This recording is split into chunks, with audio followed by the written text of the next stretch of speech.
أهلا بكم. كنا حطينا واحد الفيديو على هدم مجموعة من المنازل بالدولة الجزائرية وبالضبط بمدينة وهران، ولكن الأغلبية ديال الجزائريين عبر الكومنتيرات تينفيو هذاك الفيديو، تيقول بأنه راه في المغرب ماشي في الجزائر. لهذا اضطرينا باش نجيبو فيديو آخر بالصوت ديال الجزائريين اللي غادي يأكدوا لنا هاد الواقعة هذه، اللي هي إخراج المواطنين الجزائريين بدون أي سند قانوني، بدون أي إشعار مسبق، كيخرجوهم من دورهم وبالتالي كيهدموا المنازل ديالهم. داكشي اللي غادي نشوفو في هذا الفيديو هذا من مدينة وهران. نستمعوا لهاد السيد هذا ولا العينة ديال الناس اللي تهدمت المنازل ديالهم، ثم نتلاقاو من بعد الفيديو ان شاء الله. سير الله. هذا المكان بلدية بوسفر تعرض للقصف، ماشي للهدم، للقصف من طرف السلطات المحلية المتمثلة في رئيس الدائرة ورئيس البلدية. يقول تنفيذا لتعليمات والي ولاية وهران والوزير الداخلية سعيد سعيود. كل هذا اختراق لقرارات رئيس الجمهورية. ولينا بالمقلوب، ولا القرار تاع رئيس بلدية يخرق قرار رئيس جمهورية. قرارات رئيس الجمهورية تقول لك يمنع منعا باتا بناية مأهولة، يمنع منعا باتا هدموها.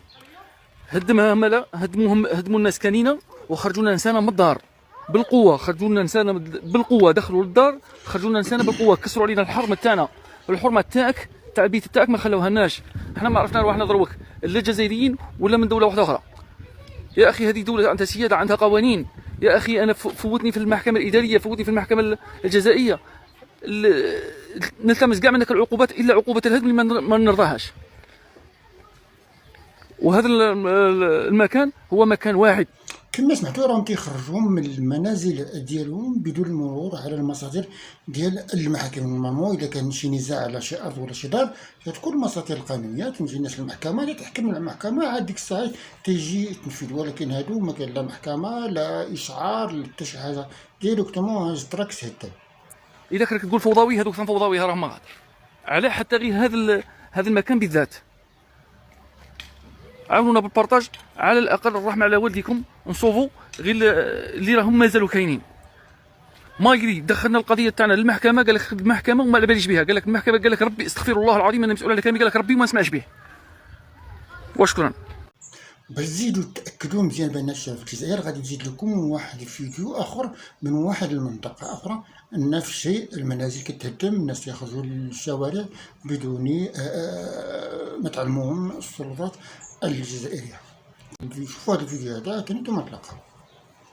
حنا هنايا رانا في حوش بايو، مزرعه علي وفضيل، خرجونا برا، دوك رانا في الزنقه كيما راكم تشوفوا فينا، رانا في قيطون، ورانا طالبين من الرئيس تاعنا عبد المجيد تبون طلب بسيط اللي هو حنا ولادو ماذا به يشوف فينا، طالبين منه السكن. كاين دراري مرض، كاين دراري معاقين، كاين لي زونديكابي، كاين حالات ما تقدرش تشوف فيها، كاين حالات ما تقدرش تعالجها اصلا. كي كان في فوضوي ما يقدرش هو يعيش فوضوي الحاله هذه.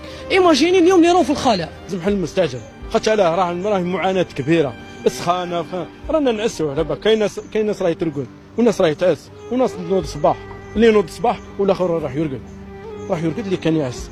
خاطش راهي كلش سرقه، الناس عطمانه باع الحنوشه، تريستي ما كانش. قولوا لي دوك هنا وين راح الطفله والطفل وين راح؟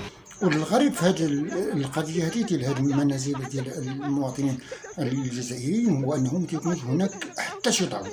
يهدموا لك الدار ديالك، سيسكن في الخيمه ولا براسك ولا شي حاجه. نورمالمون خص يكون مثلا شي حل، مثلا ربما يعطوهم السكن اقتصادي، غادي يفتح لهم شي تسبيق، غادي يعاونوهم ب 10 مليون ولا 15 مليون كما كيوقع هنا في المغرب. ولكن هادو لا، هدموا المنازل ديالهم، سير براسك تسكن في الخلا ولا في الخيام ولا. شوف نورمالمون حنا ما غاديش نقارنوا المغرب مع الجزائر. المغرب ماشي دوله بتروليه، ما عنده غاز، ما عندوش البترول، ماشي بحال الدوله ديال الجزائر. الدوله ديال الجزائر المفروض اننا نقارنوها مع الامارات، المفروض اننا نقارنوها مع قطر، مع السعوديه، هاد الدول اللي هي نفطيه. اما باش نقارنوها بالمغرب لا، حنا دراوش، حنا دوله فقيره، حنا دوله اون فوا دو ديفلوبمون، ولكن ما غاديش نقارنوا الدوله ديال الجزائر مع الدوله ديال المغرب. ولكن رغم ذلك الوضع في المغرب أحسن بكثير من الوضع في الدولة الجزائرية بطبيعة الحال هادشي لأسباب يعرفها القاسي والداني، اللي هي السلطة الفاشلة ديال تبون والحسيه ديالو من جهه، وشنقريقه عفوا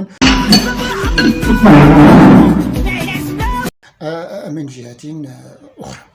وصلنا ديالنا فيديو، نشوفكم فيديو اخر بحول الله تعالى وقوتي. شي ميساج عاوتاني يكون فيون، ندير معاك واحد البارطاج، وإلا كنتي جديد في الصفحه ماشي لاباس طق اشترك معنا في الاشتراك. الى اللقاء.